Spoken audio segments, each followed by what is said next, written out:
Hello बच्चों, कैसे आप सब। उम्मीद करता हूँ कि आप सब बहुत अच्छा होंगे और बहुत अच्छे से आप लोग पढ़ रहे होंगे। मेरा नाम है मयूर कुमार और आपका स्वागत है मेरे यूट्यूब चैनल मयूर क्लासेस में। यहाँ पे हम लोग साइंस एसएसटी से रिलेटेड चीज़ें जो है कवर कर रहे हैं। साइंस का 2 चैप्टर अभी तक अपलोड हो चुका है, केमिकल रिएक्शंस एंड इक्वेशंस और लाइट, और ये एसएसटी का फर्स्ट चैप्टर चल रहा है। इसके बाद में पावर शेयरिंग भी, मैंने जैसे आप लोगों को कल कहा था कि पावर शेयरिंग भी आ जाएगा आज, तो मैं पूरी मतलब कोशिश कर रहा हूँ कि आज मैं पावर शेयरिंग का भी जो है वीडियो बना के वहाँ पे अपलोड करूँ यूट्यूब पे। तो चलिए शुरू करते हैं। हमने लास्ट क्लास में कहाँ छोड़ा था मैं बता देता हूँ कि लास्ट क्लास में हम लोगों ने क्या कवर किया था। तो अगर बात करें, हम लोगों ने लास्ट क्लास में कवर किया था कि यहाँ तक कवर किया था ये वाला टॉपिक। अगर बात करूँ, the revolution of the liberals, है ना, लिबरल लोगों का रेवोल्यूशन। अभी हम लोग क्या करने वाले हैं, आज हम लोग पढ़ेंगे the making of Germany and Italy. The making of Germany and Italy पढ़ने वाले हैं। तो ज़्यादा टेंशन वाली बात नहीं है और हमें टेंशन तो बिल्कुल नहीं लेना है। हमें लाइन बाय लाइन क्या करना है, कवर करना है। जस्ट ए सेकेंड, ये आप लोगों को शायद दिख नहीं रहा होगा यहाँ पे, थोड़ा सा इसको सही कर दूँ मैं। ठीक है, अब दिख रहा होगा। ओके गुड, खुद ही को गुड कह रहा हूँ। चलिए, आदत है, खुद की शाबाशी खुद लेते हैं, दुनिया बड़ी जालिम है। ठीक है, तो Germany can the army be the architect of a nation, कह रहा है जर्मनी की बातें हो रहा है। Can the army be the architect of a nation, क्या जो सेना होता है वो क्या देश का भविष्य तय कर सकता है? क्या देश आर्किटेक्ट मतलब समझते हो ना, जो डिज़ाइनिंग वगैरह करते हैं। तो क्या सेना किसी देश का मतलब किसी देश का भविष्य तय कर सकता है या किसी देश का निर्माण कर सकता है? क्या सीधा सीधा कह सकते हैं, क्या सेना किसी देश का निर्माण कर सकता है, क्वेश्चन मार्क। तो बिल्कुल कर सकता है, और इसका एग्जाम्पल है Germany, unification of Germany and the unification of Italy.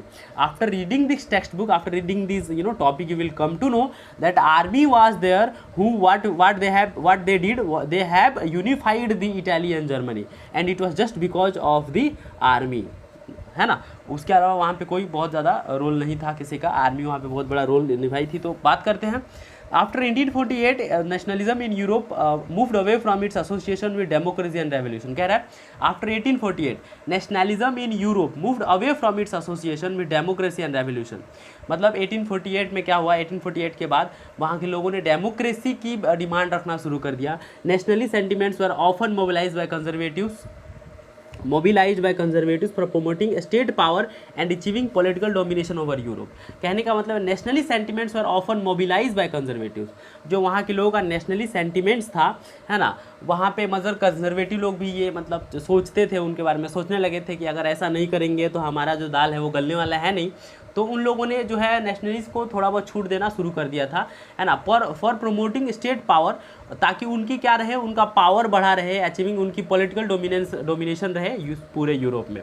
ठीक है, this can be observe in the process by which Germany and Italy came to be unified as a nation state. और यही कारण था कि मतलब ये थोड़ा सा ढील देने के बावजूद जो है जर्मनी और इटली क्या हुआ, यूनिफाई हुआ, एकत्रित हुआ, एक नेशन स्टेट के रूप में वो लोग मतलब बाहर उभर के आए।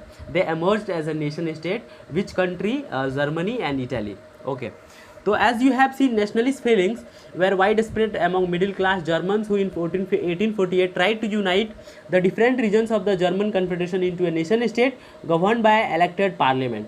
कहने का मतलब हम लोगों ने देखा था कि 1848 में वहाँ के जो लिबरल लोगों थे ने बहुत ज़्यादा ट्राई किया था, है ना, कि जर्मन कन्फेडरेशन जो 39 कन्फेडरेशन है हमारे यहाँ था, कि 1848 में वहाँ के लिबरल लोगों ने ट्राई किया था हमारे मतलब जर्मनी में जितने भी कन्फेडरेशन स्टेट है उनको यूनाइट करके, है ना, अंडर इलेक्टेड पार्लियामेंट, मतलब जो पार्लियामेंट इलेक्ट होकर आई थी उनके अकॉर्डिंग जो है वो लोग एक नेशन स्टेट का क्या करें, डिमांड पूरा करें, मतलब नेशन स्टेट बनाए। लेकिन क्या हुआ था, this liberal initiative to nation building was however repressed by the combined forces of monarchy and the monarchy and the military supported by the large landowners called junkers of Prussia। क्या हुआ था, लेकिन वो 1848 में जो विद्रोह इन लोगों ने स्टार्ट किया था वो सक्सेस नहीं हुआ था। है ना। क्यों? क्योंकि जो मोनार्की थी, वहाँ की जो मोनार्ची थी, जो राजा था, मतलब राजतंत्र था, वो मिलिट्री की मदद से इसको क्या कर दिया था, उन्होंने कंप्रेस कर दिया था, सप्रेस कर दिया था, दबा दिया था, है ना। और वहाँ के लैंड ओनर्स जो कि जंकर्स कहलाते हैं, है ना, जंकर्स इन द सेंस कह सकते हो कि जो मतलब लुटेरे हैं वो, है ना, प्रशिया के, उन लोगों ने भी मोनार्की का सपोर्ट किया, क्योंकि वो चाहते थे कि क्या ना है यहाँ पे, क्या ना है यहाँ पे, टोटली राजतंत्र होना चाहिए, यहाँ पे नेशन स्टेट नहीं मर्ज होना चाहिए, है ना, और यहाँ पे कॉन्स्टिट्यूशन नहीं आना चाहिए, इसीलिए उन लोगों ने भी सपोर्ट किया था। आगे देखिए क्या हुआ। From then on Prussia took the leadership of the movement. From then, उसके बाद क्या हुआ, प्रशिया ने, मतलब ये बहुत ज़्यादा जो है खुद में ये संघर्ष कर रहे थे लिबरल लोग, तो उसके बाद प्रशिया ने क्या कर दिया, कमान संभाला, और मतलब यूनिफिकेशन को लेकर, नेशनल यूनिफिकेशन को लेकर इनके जो चीफ मिनिस्टर थे प्रशिया के, auto von Bismarck was the architect of the process carried out with the help of Prussian army and the bureaucracy. Prussia की आर्मी के मदद से, प्रशिया की आर्मी के मदद से वहाँ के जो चीफ मिनिस्टर थे ओटो वन बिस्मार्क, उन्होंने क्या किया, कमान संभाला, और उन्होंने कहा कि पूरे 39 कॉन्फेडरेशन को एकत्रित मैं करूँगा, मतलब इन्हीं को आर्किटेक्ट कहा जाता है इस प्रोसेस का, ठीक है। वहाँ के प्रशियन आर्मी और वहाँ ब्यूरोक्रेसी, ब्यूरोक्रेसी मतलब जो CBI वगैरह जैसे होते हैं ना, हमारे देश में रॉ है, उनकी जो ब्यूरोक्रेट्स होते हैं, उनके मदद से उन्होंने ये सारा काम किया। 3 Wars over 7 years with Austria, Denmark and France. 3 साल में 7 वॉर्स लड़े थे, किन्होंने, ओटो वन बिस्मार्क ने और लिबरल लोगों ने, है ना। किससे लड़ा गया था किससे लड़ाई गया, मतलब लड़ाई लड़ी गई थी, सॉरी, है ना। 3 wars over 7 years, they fought 3 wars over 7 years, and they fought with, like, you know, the countries like Austria, Denmark and France, ended in Prussian victory, and finally the victory of Prussia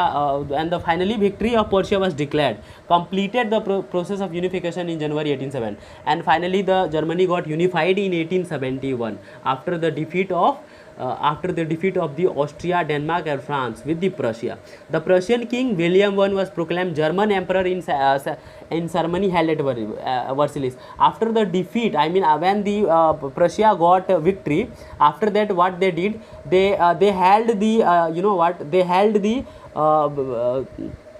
you can say proclaim German, they held the ceremony at Versailles, I mean palace of Versailles. राजा के palace में उन लोगों ने क्या रखा, एक ceremony रखा, and in that ceremony William one, the king, Prussian king William one was declared as the German emperor, मतलब पूरे जर्मनी का एक एम्परर होगा, और वो कौन होंगे, प्रशियन किंग होंगे, इस बात को इन्होंने कहा था। देखिए यहाँ पे दिया हुआ है German emperor in ceremony held at Versailles, तो इस बात का जो है हमें ध्यान रखना है।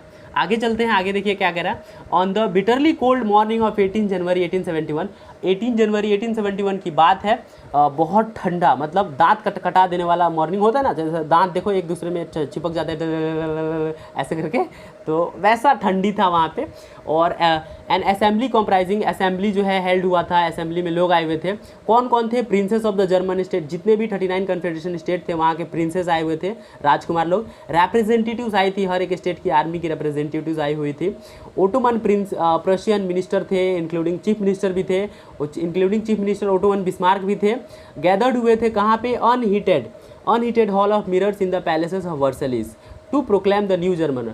अनहीटेड का मतलब है कि माहौल एकदम ठंडा सा था, है ना, और हॉल्स ऑफ द मिरर मतलब पैलेस ऑफ वर्सलिस में सारे लोग इकट्ठा हुए थे। क्यों इकट्ठा हुए थे, क्योंकि जर्मन का जो एम्पायर, जर्मन की न्यू एम्पायर को चुनना था, है ना, जिनको चुना गया था कैसर विलियम वन, जो कि प्रशिया के राजा हुआ करते थे, उनको पूरे जर्मनी का क्या चुन गया था, सम्राट चुन लिया गया था। देखो किंग होता है राजा और सम्राट होता है एम्परर, मतलब होता है सम्राट, तो ये थोड़ा सा फर्क हो जाता है। किंग एक स्पेसिफिक राजतंत्र मतलब रजवाड़े का राजा होता है, लेकिन सम्राट जो है पूरे एरिया का सम्राट होता है। तो पूरे जर्मनी का जो राजा था वो सम्राट था। कौन था, हमारे पास कैसर विलियम वन थे। The nation building process in Germany had demonstrated, देखो क्या कह रहा है, the nation building process in Germany had demonstrated the dominance of Prussian state power, मतलब नेशन बिल्डिंग में अगर किसी का बहुत ज़्यादा डोमिनेंस रहा था तो प्रशियन स्टेट का रहा था, प्रशियन पावर्स का रहा था। The new state place strong emphasis on modernising the currency, जो नया स्टेट बन के आया था उन लोगों ने बहुत ज़्यादा इस बात पे, they mainly focused on modernising the currency, like you know पूरे जर्मनी में देयर वर 30 करेंसी अबाउट, तो only 2 currencies were there now, है ना, तो इस बात का उन लोगों ने ध्यान रखा। और बैंकिंग पे ध्यान दिया, लीगल एंड जुडिशियल सिस्टम को ठीक किया जर्मनी में। Prussian major the practices often became a model for the rest of the Germany. Now the weight and measurements which were followed in Prussia became a model for the rest of the Germany. I mean, the weight and measurements were followed by the rest of the confederation of the states which were in Germany, है ना, which was following the Prussian state. मतलब जो Prussian state में weight and measurements follow कर रहा था उसको पूरे जर्मनी ने क्या किया, फॉलो करना शुरू कर दिया। आगे बढ़ते हैं इटली के यूनिफिकेशन पे। ओके, इटली का यूनिफिकेशन क्या कहता है, देखिए, इटली यूनिफाइड। तो हमने जर्मनी यूनिफिकेशन देख लिया। अगर मैं इसका ओवरव्यू दूं तो ओटो वन बिस्मार्क प्रशिया के चीफ मिनिस्टर थे, उन्होंने जो है इसकी कमान संभाली थी। 7 साल में 3 युद्ध लड़े गए थे, है ना, 3 वॉर्स। और किसको किसको हराया गया था, ऑस्ट्रिया, डेनमार्क और फ्रांस से ये युद्ध लड़ना पड़ा था।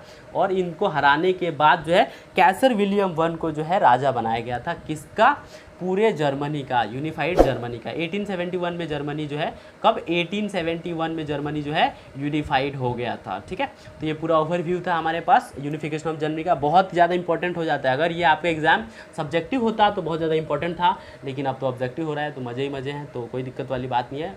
मज़े हैं इन द सेंस कि लाइन बाय लाइन एनसीईआरटी का आना चाहिए। आते हैं like Germany Italy too had a long history of political fragmentation. कह रहे हैं कि जर्मनी की तरह इटली की भी कहानी कुछ कम दर्दनाक नहीं है, है ना, इसकी भी खुशबू दूरों दूरों तक फैली हुई है। जैसे हिस्ट्री जर्मनी के बारे में हम लोग सुनते हैं तो देखिए क्या हुआ था यहाँ पे। Italians were scattered over several dynastic states as well as the multinational Habsburg empire. कहने का मतलब यह है, इटालियंस वेर स्कैटर्ड, इटालियंस लोग जो थे वो हर जगह, मतलब हर डायनेस्टी में मतलब पहुँचे हुए थे, हर डायनेस्टी में लोग थे। और सबसे ज़्यादा लोग कहाँ थे, मल्टीनेशनल हैसबर्ग एम्पायर में। हैसबर्ग एम्पायर एक मतलब सीधा सीधा एक एम्पायर हुआ करता था जो कि इटली के कुछ पार्ट्स पे क्या किया था, कब्जा किया था। During the middle of the 19th century, मतलब 19th सेंचुरी के मिडल में, मतलब 1850 के करीब करीब की बात है, Italy was divided into 7 states of which only 1। Italy को 7 स्टेट्स में क्या किया गया था, डिवाइड किया गया था। जब इटली नहीं था, है ना, ये ऐसे ही कह रहा है, इटली जब नाम देश भी नहीं था, तो एक रजवाड़े को 7 कह सकते हैं 7 स्टेट में डिवाइड किया था, जिसमें ओनली 1 जिसका नाम था सार्डिनिया पिनमेंट। एक ही स्टेट जिसका नाम था सार्डिनिया पिनमेंट, वो इटालियन प्रिंस के द्वारा रूल किया जा रहा था, नहीं तो बाकी इटली के लोग थे उसके अंदर, लेकिन बाकी 6 किसी और एम्पायर के द्वारा या डायनेस्टी के द्वारा रूल किया जा रहा था। द नॉर्थ वाज अंडर, अगर बात करें तो बाकी 6 कैसे थे, जो नॉर्थ वाला साइड था वो ऑस्ट्रियन हैसबर्ग एम्पायर के अंदर था। सेंटर जो था वो मतलब पॉप लोग उसको रूल कर रहे थे। सदर्न रीजन की बात करें तो domination of the bourbon Kings की, स्पेन के बर्बन किंग्स की डोमिनेशन था। Even the Italian language had not acquired one common form. अगर बात करें तो इटाली के लोग रहते थे, लेकिन इटालियन लैंग्वेज ही कॉमन लैंग्वेज वहाँ नहीं बोली जाती थी। एंड स्टिल हैड, और वहाँ पे बहुत सारा रीजनल लैंग्वेजेस का वेरिएशन दिखने को मिलता था। ठीक है, तो ये सारी बातें जो है हमें वहाँ पे देखने को मिलती थी।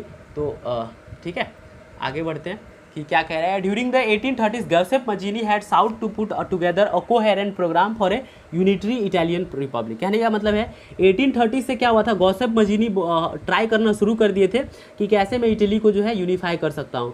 और उसके उन्होंने according to that he had made the many secret societies just to unite the Italy and to make the Italy republic, है ना, ये इन्होंने एक काम किया था। He had also formed a secret society called young Italy. उन्होंने एक सीक्रेट सोसाइटी बनाया था जिसको यंग इटली कहते हैं, for the dissemination of his goals, मतलब गोल्स को पूरा करने के लिए, डिसिमिनेशन ऑफ हिज गोल, मतलब गोल को पूरा करने के लिए उन्होंने बहुत सारे सीक्रेट सोसाइटीज़ बनाए थे, जिसमें से एक का नाम था यंग इटली।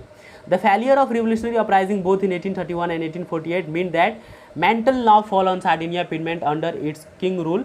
देखो कह रहा है कि 1831 में जो रेवोल्यूशन इन लोगों ने किया था इटली को यूनिफाई करने के लिए, 1848 में भी इन लोगों ने बहुत ज़्यादा ट्राई किया था कि इटली को यूनिफाई कर सके, लेकिन जो है बहुत ज़्यादा सक्सेस नहीं हुए थे। कारण क्या था, देखो क्या हो गया था, वो फेल हो गए थे 1831 1848 में भी। And that the mantle now fell on Sardinia Piedmont, mentally Sardinia Piedmont का जो मतलब किंग था उसको बहुत ज़्यादा मतलब दुख लगा अंडर इट्स रूलर, है ना। वहाँ के जो रूलर थे वो कौन थे, किंग विक्टर एमेनुअल सेकेंड थे। और उन्होंने ये बात कहा कि अगर हमें इटली को क्या करना है, यूनिफाई करना है, तो हमें वॉर लड़ने होंगे। If we want to unify the Italy then it can only be done through the wars, है ना। In the eyes of the ruling elites of this region unified Italy offer them the possibility. अब वहाँ के जो लोग थे, Sardinia पिडमेंट के लोग थे, उन्होंने भी उनका सपोर्ट किया, क्योंकि वो जानते थे कि जब इटली एक हो जाएगा तो हम लोग का जो व्यापार है वो बहुत ज़्यादा बढ़ जाएगा। इलाइट मतलब अमीर लोग, रिच पीपल, है ना। हम लोग का क्या है, व्यापार बहुत ज़्यादा बढ़ जाएगा और हमें जो है बहुत ज़्यादा प्रॉफिट होगा। तो इस लिए सार्डिनिया पिडमेंट के जो इलाइट क्लास के लोग थे उन्होंने भी इनका बहुत ज़्यादा सपोर्ट किया कि देश का इकोनॉमिक डेवलपमेंट होगा और हमारा पॉलिटिकल डोमिनेंस होगा। तो इस बात को जो है उन लोगों ने बहुत ज़्यादा सपोर्ट किया। आते हैं कि आगे क्या हुआ। तो बात करें चीफ मिनिस्टर, जो इटाली के चीफ मिनिस्टर थे जिनका नाम था काउंट कैवर, यहाँ पे कैवर दिया हुआ है सिर्फ, काउंट कैवर नाम था, who led the movement to unify the regions of Italy. उन्होंने ही क्या किया, मतलब ये मूवमेंट चलाया किसको, इटाली को यूनिफाई करने के लिए। The movement to unify Italy was led by the chief minister of Italy count Cavour. He was neither a revolutionary nor a democrat, मतलब वो ना ही एक रेवोल्यूशनरी थे ना ही कोई डेमोक्रेट थे। Like many other wealthy and educated members of the Italian elite, वो मतलब जैसे बहुत ज़्यादा इटली के अमीर लोग थे, उन्हीं की तरह एक अमीर वो भी थे, लेकिन चीफ मिनिस्टर थे। वो बहुत अच्छा फ्रेंच बोलते थे, मतलब इटालियन लैंग्वेज से अच्छा बहुत ज़्यादा फ्रेंच बोलते थे, है ना, ताज्जुब की बात है। Through a tactful diplomatic alliance with France, उन्होंने क्या किया कि बहुत ज़्यादा टैक्टफुल डिप्लोमेटिक, मतलब बहुत होशियारी से, बहुत ज़्यादा सोच समझ के जो है अलायंस, मतलब संधि किया फ्रांस के साथ कि आप हमें हमारे देश को यूनिफाई करने में मदद कीजिए, है ना। इंजीनियर्ड बाय ये Cavour Sardinia Piedmont alliance with France, engineer इसके इंजीनियर किसको कहा जाता है, कैवर को कहा जाता है। Sardinia Piedmont succeeded in defeating, और उसके बाद फ्रांस के मदद से सार्डिनियन पिडमेंट जिनके रूलर थे किंग विक्टर एमेनुअल सेकेंड, उन लोगों ने मिलकर किसको हरा दिया, ऑस्ट्रियन फोर्सेस को 1849 में हरा दिया, ठीक है। और हराने में किसने मदद किया था, फ्रांस ने टोटली मदद किया था। Apart from the regular troops a large number of armed volunteers, अगर बात करें तो ये रेगुलर ट्रूप्स को हटा दीजिए जो कि मतलब फ्रांस ने मदद के लिए भेजा था, और जो किंग विक्टर एमेनुअल सेकेंड के जो लोग थे वो लड़ रहे थे, उनको हटा दिया जाए, तो बहुत ज़्यादा आर्म्ड वॉलंटियर्स भी लड़ने के लिए आए थे, है ना। गॉसेप ग्रिबाल्दी के लीडरशिप में ज्वाइंड द फ्रे, मतलब ये लड़ाई को क्या किया, उन्होंने ज्वाइन किया। गॉसेप मजीनी के अंडरशिप लीडरशिप के अंदर बहुत सारे आर्म्ड वॉलंटियर्स जो है लड़ने के लिए तैयार हो गए थे, किसको, इटाली को मतलब यूनिफाई करने के लिए। इन 1860 दे मार्च इनटू साउथ, मतलब 1860 के करीब करीब उन्होंने साउथ की तरफ मार्च किया, है ना। They march into South Italy and the kingdom of two Sicilies and succeeded, Italy के तरफ, मतलब साउथ इटली की तरफ, और किंगडम ऑफ टू सिलीज भी वहाँ था, उसका भी रूल था किंगडम ऑफ टू सिलीज का, है ना। किंगडम ऑफ टू सिलीज ये पुराना मतलब इटाली का ही एक पार्ट हुआ करता था, तो एंड सक्सीडेड, और उन लोगों ने क्या किया, किंगडम ऑफ टू सिलीज को हरा दिया, है ना। और वहाँ के लोकल पीजेंट्स का उनको बहुत ज़्यादा सपोर्ट मिला, है ना, और वहाँ से स्पेनिश रूलर को उन्होंने भगा दिया। अगर बात करें 1861 Victor Emmanuel second was proclaim, 1861 में क्या हुआ था कि जो विक्टर एमेनुअल सेकेंड थे, जो कि कौन था, राजा थे, किसके राजा थे, हमारे पास सार्डिनिया पिडमेंट रीजन के, उनको किंग बनाया गया यूनाइटेड इटली का। यूनाइटेड इटली का सबसे पहला राजा विक्टर एमेनुअल सेकेंड को बनाया गया था। This is very important. However much of the Italian population, अब देखो राजा तो ये बन गए, लेकिन बहुत ज़्यादा इटालियन पॉपुलेशन जो थी, हु अमंग हुम rates of illiteracy where high, जिनमें अनपढ़ लोगों की तादाद बहुत ज़्यादा थी, remain blissfully unaware of liberal nationalist ideology, और इस बात को वो जान भी नहीं पाए कि हम किसके लिए लड़ रहे हैं और क्यों लड़ रहे हैं, लेकिन उन लोगों ने लड़ा था, ठीक है। तो ये बहुत हंसी वाली बात है कि हम लड़ रहे हैं लेकिन क्यों लड़ रहे हैं हमें नहीं पता है, ठीक है। तो ये वाली बात वहाँ पे थी, इटाली के जो पीजेंट्स वगैरह थे। तो the peasant masses who had supported Garibaldi, जो फार्मर्स थे जो कि ग्रिबाल्दी का बहुत ज़्यादा सपोर्ट किए थे स्पेनिश लोगों को भगाने में, सदर्न इटली की बात हो रही है, had never heard of Italia, मतलब इटालिया के बारे में उन्होंने कभी सुना ही नहीं था, मतलब इटालिया मतलब इसके बारे में कभी सुनी नहीं था कि इटली कोई देश हो सकता है या इटली कुछ है, लेकिन उसके लिए वो लड़ रहे थे। And believe that La Talia was Victor Emmanuel's wife, और क्या उनको लगता था कि जो ला तालिया जो नारा हमारे पास कौन दे रहा है, जो हमारे पास गॉसेप ग्रिबाल्दी जो नारा दे रहे हैं, ला तालिया का मतलब होता है फ्री इटली, ला तालिया का मतलब होता है फ्री इटली, मतलब हमें इटली को फ्री करना है। लेकिन वो लोग सपोर्ट कर रहे थे पीजेंट्स, लेकिन उनको अभी तक जो ला तालिया जो नारा देते थे, कौन देता था, हमारे पास जो गॉसेप ग्रिबाल्दी थे, वो यहाँ के पीजेंट्स को अभी तक मालूम ही नहीं था कि ला तालिया का मतलब क्या था। वो यही समझते रहे अंत तक, मतलब लास्ट तक they were like thinking that कि La Talia is the wife of Emmanuel's Victor, मतलब जो ला तालिया है वो एमेनुअल विक्टर की वाइफ का नाम है। और सीधा सीधा कह सकते हो कितने बड़े ठरकी लोग थे, है ना, कि उनकी पत्नी के नाम पे लड़ने के लिए तैयार थे, लेकिन उनको ये नहीं पता था ला तालिया मतलब इटाली को हमें यूनिफाई करना है, इटली जैसा एक देश बनाना। तो चलिए कैसे भी हो, काम तो हो गया ना, मतलब कहने का मतलब ये है कि गॉसेप ग्रिबाल्दी को सपोर्ट मिला और वहाँ पे जो इटली यूनिफाई हो गया 1861 के करीब, और राजा को किसको बनाया गया, किंग विक्टर एमेनुअल सेकेंड को राजा बनाया गया। तो सीधा सीधा यहाँ पे मैं अगर इसका ओवरव्यू देना चाहूँ तो मैं यही कहूँगा कि वहाँ पे मतलब 7 रीजन थी, जिसमें से सिर्फ एक जो था वो इटली के प्रिंस के अंदर था, जिसका नाम था सार्डिनिया पिडमेंट। बाकी अलग अलग रूलर के अंदर थे, कुछ हैब्सबर्ग एम्पायर के अंदर था, कुछ ऑस्ट्रिया के अंदर था, कुछ स्पेन के पास था, और किंगडम ऑफ टू सिलिस का भी वहाँ पे रूल था। तो ये मैं कह सकता हूँ। आगे क्या हुआ कि विक्टर एमेनुअल सेकंड को गुस्सा आया, उन्होंने कहा कि वॉर के सिवा यहाँ पे कुछ नहीं हो सकता है, क्योंकि गौसफ मजीनी बहुत बार ट्राई कर चुके थे उसने। और वहाँ के जो चीफ मिनिस्टर थे काउंट केवर, उन्होंने सपोर्ट मांगा फ्रांस के से कि हमें क्या मदद कीजिए ऑस्ट्रिया को हराने के लिए। और 1859 में जो है इटाली फ्रांस की मदद से ऑस्ट्रिया को हराने में सक्सेस रहा था। और उसके साथ साथ गौसेफ ग्रिबाल्दी भी बहुत ज़्यादा वॉलंटियर लेके थे, और उन्होंने साउथ इटली में मार्च करके वहाँ से स्पेन लोगों को भगा दिया, ठीक है। और फिर इटली जो है यूनिफाई हो गया 1861 में, और वहाँ के राजा जो बनाए गए, मतलब यूनिफाइड इटली के जो पहले राजा हुए थे किंग विक्टर एमेनुअल सेकंड को बनाया गया था। तो ये हमारे पास यूनिफिकेशन ऑफ इटली था और यूनिफिकेशन ऑफ जर्मनी था।